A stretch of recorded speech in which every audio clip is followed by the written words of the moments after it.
বিসমিল্লাহির রহমানির রহিম।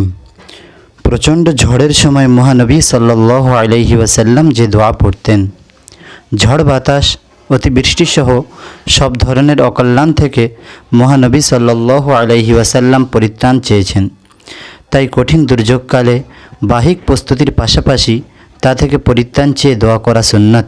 হাদিসে এসেছে, হযরত আয়েশা রাদিয়াল্লাহু তাআলা আনহা বর্ণনা করেছেন, রাসূল সাল্লাল্লাহু আলাইহি ওয়াসাল্লাম প্রচণ্ড বাতাস দেখলে এ দোয়া পড়তেন, আল্লাহুম্মা ইন্নী আসআলুকা মিন খায়রিহা ওয়া খায়রি মা ফিহা ওয়া খায়রি মা উরসিলাত বিহি ওয়া আউযু বিকা মিন শাররিহা ওয়া শাররি মা ফিহা ওয়া শাররি মা উরসিলাত বিহি।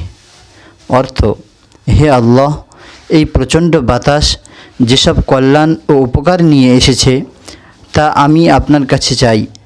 এই প্রচণ্ড বাতাস যেসব ক্ষতি ও মন্দ নিয়ে এসেছে তা থেকে আপনার কাছে আশ্রয় প্রার্থনা করছি। তিরমিজি শরীফ, হাদিস নম্বর 3449।